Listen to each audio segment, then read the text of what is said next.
Good day, everyone. This is Pine Leaf Noodles, and welcome to DDO Players News, where we take a look at the latest news in DDO and on the tabletop. And please welcome my co-host from Ravenloft, Dracula.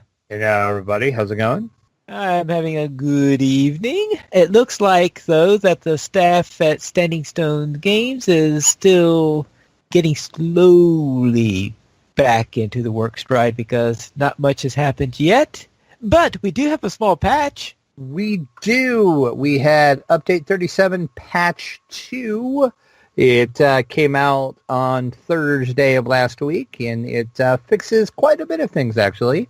The Warlock Eldritch Blast will no longer start and fail in public areas, and that was causing some animation stutters. If you have a Warlock, you know what that was. If you accidentally tried to do your blast in like the marketplace or whatever, you would start to do the animation for it, and then it would say you can't do it in a public area, but you would still kind of freeze on your animation. Well, it will no longer do the animation at all. And that they said should help with some of the lag and the hitching and everything. That was maybe a cause of that, they're hoping. So we'll see.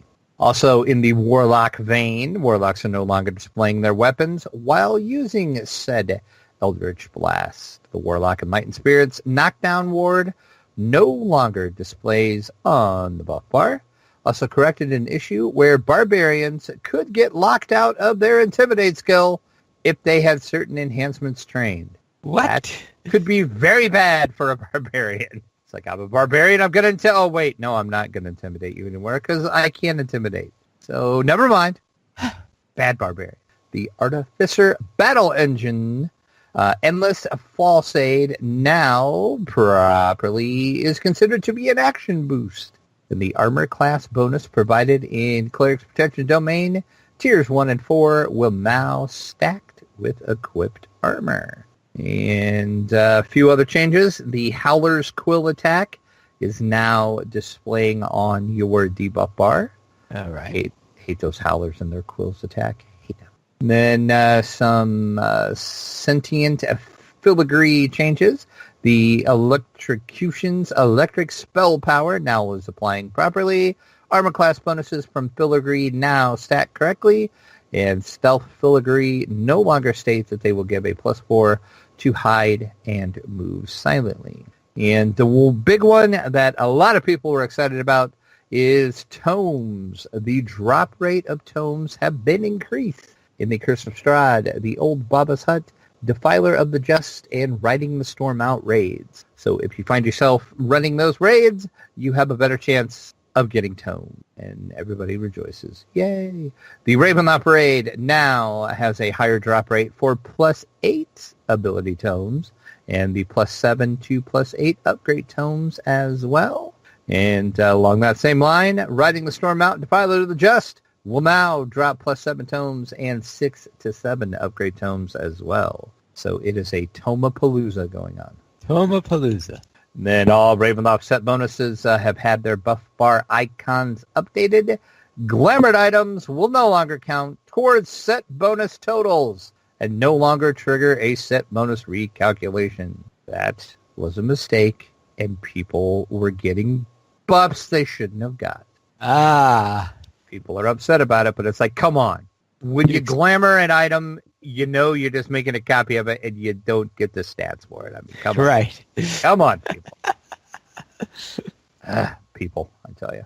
Then the Old Baba's Hut raid got some updates, and they corrected an issue in the Lines of Supply quest that was closing not too long ago, and that is going to allow them to reopen the quest. So apparently, whatever was exploitable in that quest is no longer so, and they're going to open that back up. And then there's a few other little minor things, some little text and spelling issues have been corrected here and there, and a few other things. You can go over the show notes to get the full patch notes. That's pretty much the big major points out of Update 37 Patch 2. Yay! Therefore, let's head into the DDO Chronicle, issue 266, where we have a view which I'm assuming is Barovia. It is, and that is Castle Ravenloft, way up in the background there. That's kind of when you first come in. That's the first view you get, if you did not know. We've got... Well, I usually see mist all over the place. It makes it hard to see anything. Well, that's true. If you look past the mist, that's what you'll see. Okay. And don't forget, we talked about it last week, but the High Lords of Malkir are hosting their Teaching Raid series. Last Saturday, they did Riding the Storm Out. Click over and get more information on that and to see the schedule on what raids are coming up next. And people are already talking about Gen Con and the DDO players. Not us, but other DDO players. It's kind of confusing, I know. Are already talking about the Gathering for Buffs at Gen Con. They're already starting to plan that. So click over if you plan on attending Gen Con and find out more about the annual Friday night Gathering for Buffs. Elsewhere in the Chronicle, the fan site news section, DDO Cast is starting their 2-part review of The Mist of Ravenloft. Click over and check out that episode, which is 501.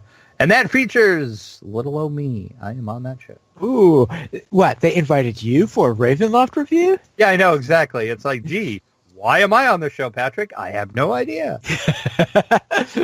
So if you want to hear me yammer on about Ravenloft, there you go. And the Damsels of DDO ran some House Cannith challenges. Click over to watch their latest show. Sip over on his blog, Buyer Break, is finding a new group to run with on Cannith. Gaming SF is heading into the mist. Frets is chronicling a Reaper life. Click over and check that out. Blood Liquor, that is an amazing name, sacrifices some name loot for sentience. And Painty kills spiders. Click over and watch the spider killing goodness. And then, of course, we have our Chronicle comment, as always. As always, of course. Describe your main character in one word. It's rather tough when I'm having trouble figuring out which is my main character. Well, I'm going to say that the first part of that question should be, what is your main character? Yes. One word. Because I kind of have the thing too. I'm like, what do I consider my main character? Right. Yeah, but I guess what character do you play most often? Most often? And we'll call it, well, see, but that's really maybe not your, I don't know. That's really tough to say what your main character is. Yeah, because for a long time it was my artificer, but after that artificer turned into a monk, in a warlock / monk, it became so I stopped playing that character. So let's see. Today let me see. Let's say I have to go with my newest character then. So let me think of a word to go for one that. word. That's the hard part of this question is one word. Mine is Stabby. Stabby. All right, I guess that fits yours. Yeah. Since I recently restarted, I'm going to have to say newbie. Hey, there you go. I like that answer. That's a good answer, actually. And then we have our official screenshot of the week, and that is Jackie Stab, speaking of Stabby, is sent through the mist in the 349th DDO screenshot of the week. And that is from Hakuna sent that screenshot in. So congratulations, and that's a pretty sweet screenshot standing in the fire by the Weeping Angel statues, which I know they're not that, but I call them that because they look just like them, in Ravenloft. So good job. And that is our Chronicle. I just hope I don't run into Weeping Angels along the way. Just don't blink, Bonleaf, and you'll be all right. Yeah, just don't blink, right? I could well imagine. And then let's head into our store sales. And anything nice for sale this week? We have 30% off Mirrors of Glamoring. So those are always great to get on sale. Bypass timers, also at 30% off. Cosmetic outfits, hats, and helmets. The free sample of the week, now through January 18th, is a Bell of Opening with the coupon code UNLOCK. That is UNLOCK, UNLOCK, for a free Bell of Opening. And don't forget that the DDO Bonus Days is also running through January the 17th. And that is all prizes are at the Mystery Remnants Trader in the Hall of Heroes. So everything you can get for Mysterious Remnants is now at the trader. So if you were waiting for something, now's your chance. Go, go, go, go, go. You have till the 17th. Have until the 17th. All right, then. I've heard that you managed to acquire a copy of Dragonfire. I did. Catalyst Games was kind enough to send one over for a review. Yeah, I had to buy mine. And how did it go? It went pretty good. It's, of course, if you don't know what Dragonfire is, it is a cooperative deck-building game that is set inside, it's inside of the world of Dungeons and Dragons, of course, but it uses some of the rules for Catalyst's Shadowrun Crossfire game, but they changed some rules and added some rules. So if you're familiar with Shadowrun Crossfire, you will be fairly familiar with how to play already. There's just a few little tweaks here and there. I have never played Shadowrun, so I can't compare the two to say, Dragonfire is much better than Shadowrun or whatever. So yeah, I have played some of Shadowrun Crossfire, and I didn't play much of it because I wasn't particularly thrilled with the theme. I'm not too much into that cyberpunk dystopian type stuff that... Well, then you probably didn't like Shadowrun that well, then. Right. So therefore, I could see the potential within the system, but I really didn't get into that. So I did get Dragonfire because, of course, D&D, using the same rule system, that was another matter. And I have played a few games of that. And the thing I have about it is the very first... Now, usually when you have a game, your tutorial is probably one of the easier scenarios. Yes, and I talked about this in the review that's up on DDO Players, too. I'm glad it was not just me. Yeah, it was... Oh, no, everyone's complaining about that. It is an obnoxious, the tutorial scenario that they give you. Essentially, it is to do it's probably the single hardest scenario ever invented for the game system. Yeah, it's basically, you're set up to fail, basically, I think. I don't know how you would successfully complete that. I finally just gave up, and I'm like, you know what, forget it. I'm just going to go on and play the regular game. Oh. I think I got the handle of this. Yeah. The recommendation is you play through it once and then go to the regular game. Don't win, lose, or anything like that. They do not recommend replaying it in any way whatsoever. And because it's a Kobayashi Maru. I don't think I would ever replay that. I'm sorry, but that it's. I mean, I guess it teaches you the game well enough, but it's way too hard. It doesn't make sense for a tutorial at all. I'm not sure what they were thinking with that. Yeah. But the rest of the gameplay is great. It is a fully cooperative game as well. So if you don't like, deck builders where you're trying to take out your fellow players or whatever, you need your fellow players in this because you need them to help you because maybe they have the right cards that will take out a monster and you don't have it. So they are going to have to help you. So right. Fully cooperative, so that is a plus if you're into cooperative games. Yeah.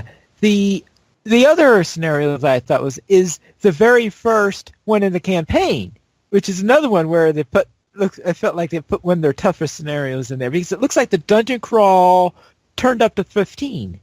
Yeah, they made some weird choices with their way they laid out their adventures, but don't let that hinder you, though. If you get past the tutorial, it's a really fun deck building game. Plus, it has Dungeons and Dragons, the whole theme, and it knows what it is with that. That's not just cobbled onto it. I mean, it feels like it's a D&D game from the ground up, and I think that's how they designed it. They designed it with that in mind, and they didn't just already have like this deck builder, and they're like, oh, we need a theme for this, let's just throw on D&D. No, this one feels like they started out being D&D, and it knows that's what it is, and it does it well. There are a number of design choices that they made during the thing that do relate to D&D, which they, like, for example, the whole thing with the low player count, using the blessed spells. They don't have anything like that in Shadowrun Crossfire. I don't think it would have. They might have difficulty coming up with a way to justify that in Shadowrun Crossfire, but it fits well in the D&D mode. But yeah, if you're a fan of deck building games, I think you will like this. It adds enough of a twist on the deck builder to keep your interest. And of course, if you like D&D, it's a no-brainer. It's a good kind of dungeon crawl, slay all the monsters, and get the loot and get the loot, of course. That's D&D. That's pretty much it in a nutshell. So that is Dragonfire, and it is actually out now everywhere. You can get it on online retailers and at your friendly local game store. And they even have a few expansions out already. Some that add more treasures, and a couple of adventures are already out also. Yes, and then they also have character deck packs that you can buy that adds more characters to the game. They have the Sword Coast Sword Coast based one, which is group of as many characters as you have in the base set, and they add several new classes and combinations in there. And more of those are planned, and more adventures are planned too. I think they were kind of waiting to base on reaction to the game and how well the game went over, and from what I've seen, everybody seems to really like it and is really digging it, other than that stupid tutorial. But other than that, it's a pretty solid game. So if you're into deck builders, check out Dragonfire. And that is from Catalyst Game Labs. Then let us head into our week in gaming. And Drac, what have you been up to? Not a lot again. What? Real life is just not good right now. But more on that later. I am going to put something up on that. I'm trying to actually get everything sorted out before I put something up on the site about what's happening and what's going to go on. But anyway, I did get a little bit of gaming time in. Got a little bit of DDO in, and that was with you.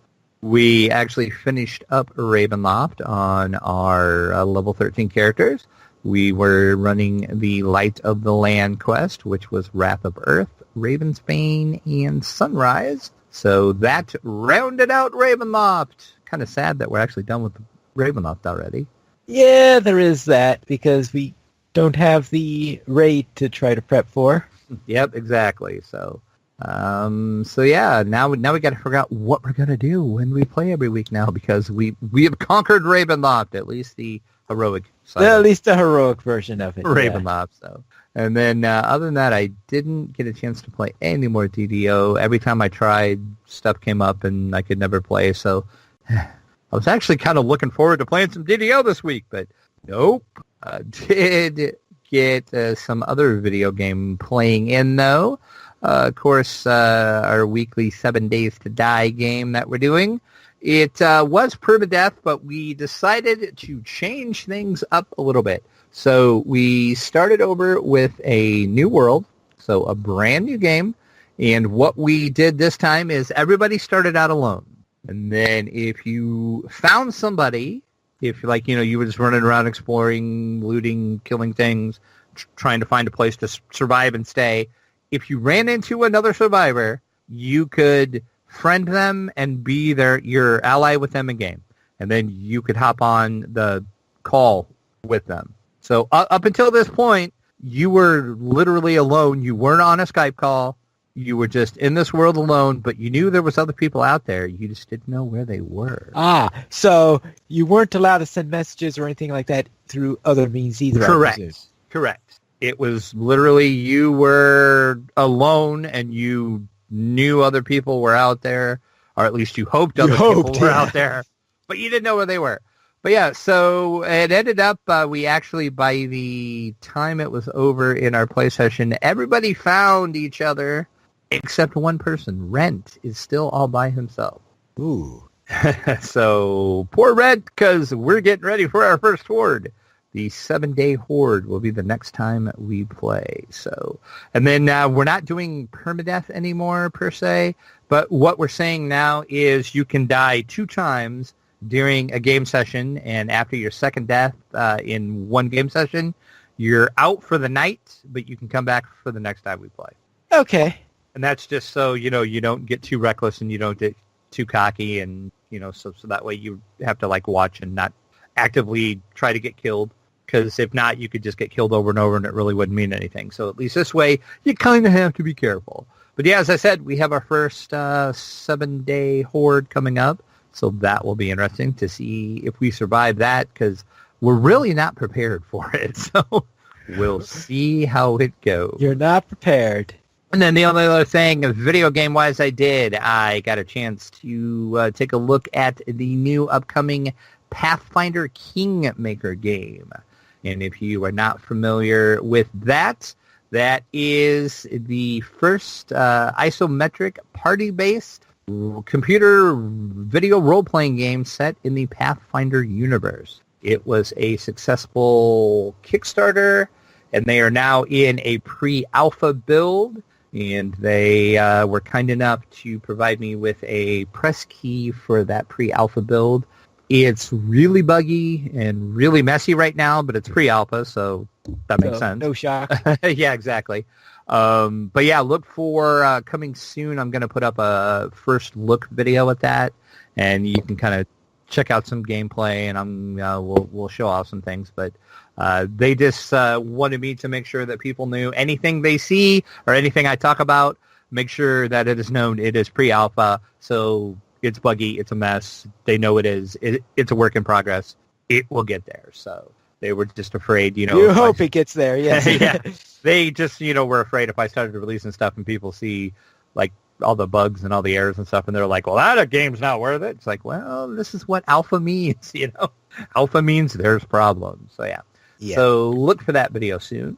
And then managed to play a little bit of tabletop this week as well. A couple of my friends came over, and we played Legendary Buffy the Vampire Slayer. That is the deck-building game from Upper Deck, set in their Legendary universe. Now, is that fully co-op or semi-co-op? It's fully co-op. Okay. And then, it's really fun. I liked it. Of course, I like Buffy, so I've never played any the other Legendary games. So then again, I can't compare it. But my friend, who actually owns the copy, it was his copy. He said that it plays a lot like the other Legendary games, other than in the Buffy version, you have a light and dark tracker, that some skills you can only use when the trackers on the dark side are the light side. So that's really the main difference between it and the other Legendary games. But we actually ended up winning our scenario that we played towards the end. We kind of pulled it out. It was kind of hairy, but we managed to do it. Ooh, okay. And then the only other tabletop thing I did is Mansions of Madness 2nd Edition. Same person that owned the Buffy. Him and I ran through the first scenario of that. He managed to win because I passed off the item that you needed to get out of the house with to him. And the reason why I did that was at the very end of the game, I went insane, and my insane condition was the only way for me to win the game was I had to set 6 of the rooms in the house on fire, and then I would win. That was the only way I could actually win the game. So I thought at least one of us needs to win. So yeah. So that's did you succeed in burning the house down? I didn't, because I didn't have anything I could light fires with. So yeah, that was really an unfortunate, insane condition to get at the time. It was called Pyromaniac something. It was, that was the only way I felt safe in the mansion, was to set 6 fires. So yeah, there's that. So yeah, but at least he got out of the house, and we won technically. He won. I didn't win so much because I couldn't win, but yeah. Cthulhu, what are you going to do, right? Yeah. So, and if you haven't played Mansions of Madness, it is really fun, and the app does a really good job. It's so seamless that you actually forget half the time you're actually playing with an app, I think. That's how seamless of a job Fantasy Flight did with that. So if you haven't checked it out, check that out. And that's really it. That's all I did this week. So how about you, Finally?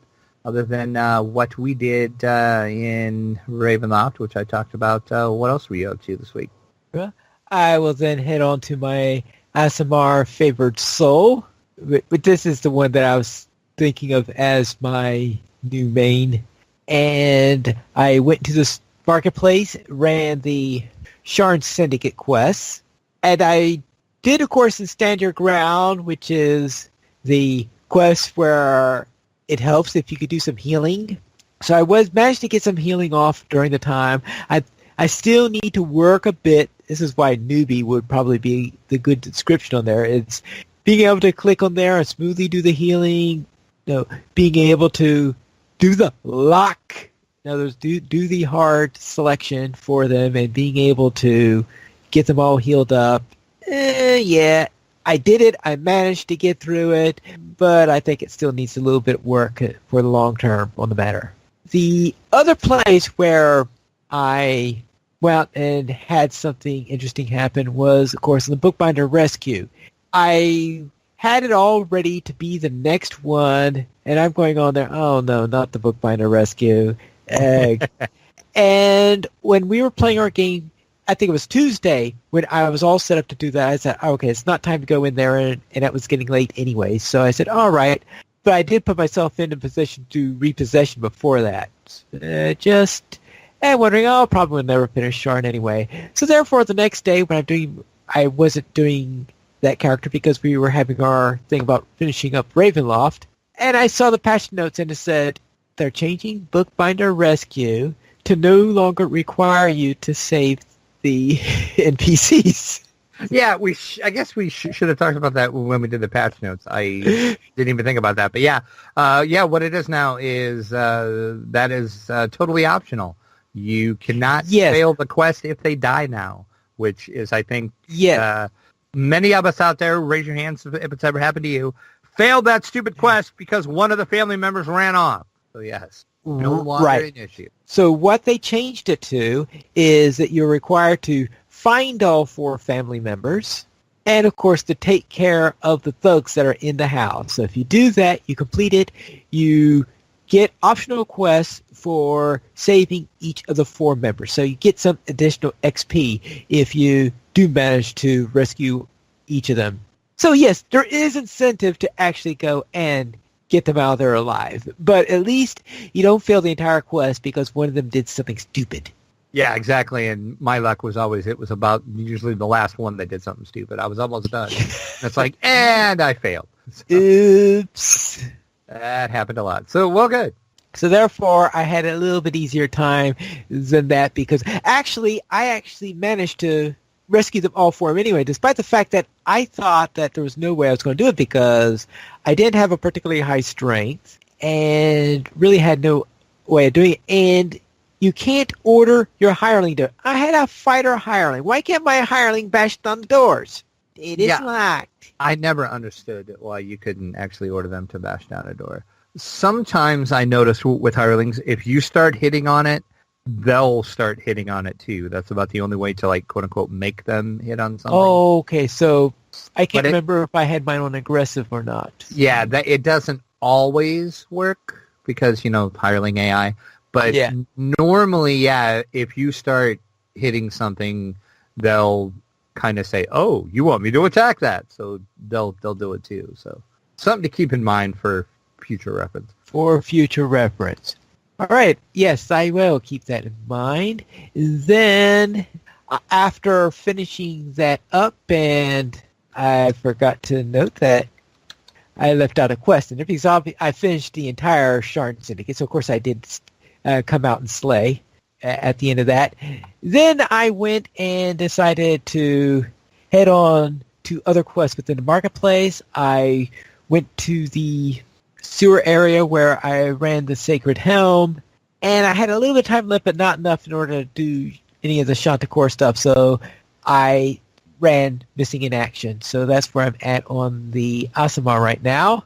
On my Halfling Paladin that's doing Mists of Ravenloft on the YouTube series, I ran a Raven at the Door, a Mad Tea Party, and Sealed in Amber.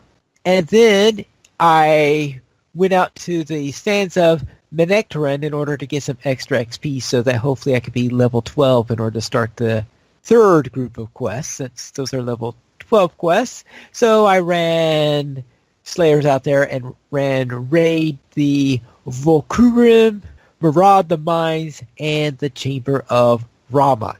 Then in Minecraft, I finished up the Water Temple that I started the previous week. So therefore, now I have an Earth Temple and a Water Temple.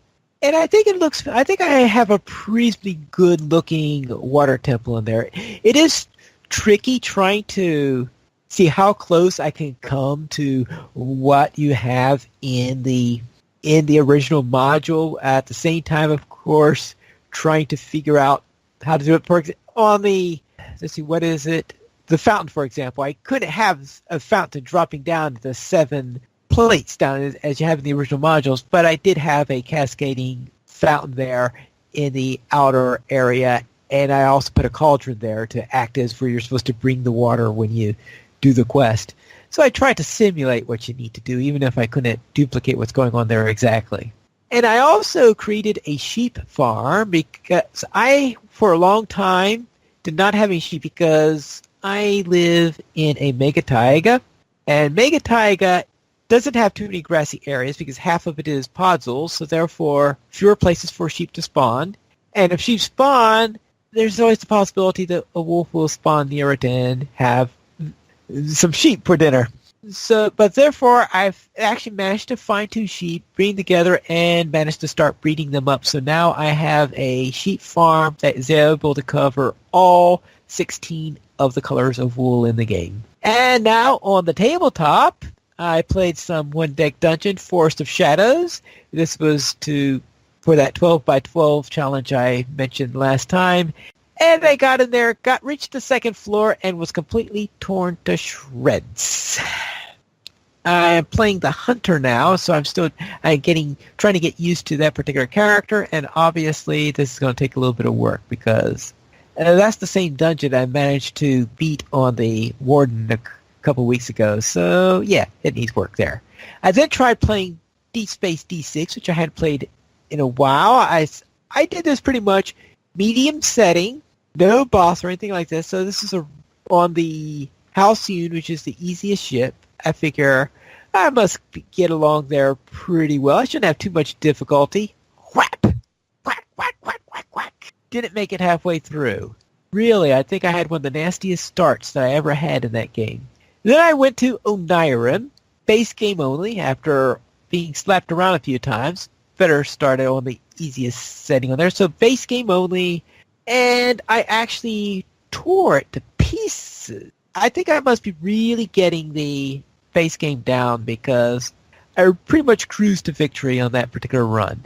And then Aeon's End, Eternal War, or that War Eternal, let's just say Aeon's End. So I was playing some Aeon's End, War Eternal was the first game I played, and in there I was doing the setup where they have the cards come preset for a scenario.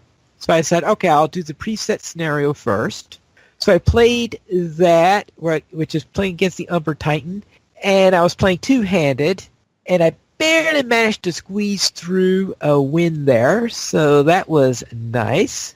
So then I decided to try the same thing on the base set, since I did a second edition upgrade. I haven't played since I got that upgrade, so therefore I had another set of cards that were on the prearranged scenarios. I set that up against the Rageborn, and the Rageboard picked me up and squashed me into the ground. Finally, just when I thought, okay, I am done with Aeon's End for the month, so I was getting ready to put it away when I noticed on Board Game Geek that there is a solo challenge for Aeon's End. And I decided to sign up for it. In fact, I got the last slot, so I was the last person able to sign up for it. And what we're going to be doing is we have a persistent character that we are going to take through and face against each of the bosses from the original game and the small expansions that came with it. And the idea is that you're given 2 to 3 weeks where you are going to go and attempt to win against that boss. You can play as many times as you want as you have time for, and if you win multiple times, you can use your best score for it. And what you do is you can buy buffs and stuff like that based on how you do. I've played one game of that already. This was against Rageborn again, and Rageborn, once again, picked me up and squashed me into the ground, so therefore I am going to need a little work on that, but hopefully I can figure out how to beat Rageborn within the next couple of weeks and be able to advance onto the next level. And that concludes my gaming this week. We currently have 19 supporters on Patreon. If you'd like to help support DDO players, simply go to the donations page where you can support the Players Alliance on Patreon. There you'll find rewards, including a mention on the podcast your choice, or even be a guest with us for an episode of DDO Players News. We did not receive any emails this week, but if you'd like to send us one, you can send it to podcast@ddoplayers.com. You can also follow us on Twitter as Player Alliance @PlayersAlly, DDO Players @DDO Players, Dracula @Dracula_72, and Pineleaf @Pineleaf Needles. The Players Alliance has 2 live shows every Monday at 8:30 p.m. USD time. We have DDO Players News, and every Saturday at 8:30 p.m. USD time, we have Locha Players News. You can join us for our live shows at ddoplayers.com/live. And that's all for tonight, and this is Pineleaf Needles reminding you to quest responsibly.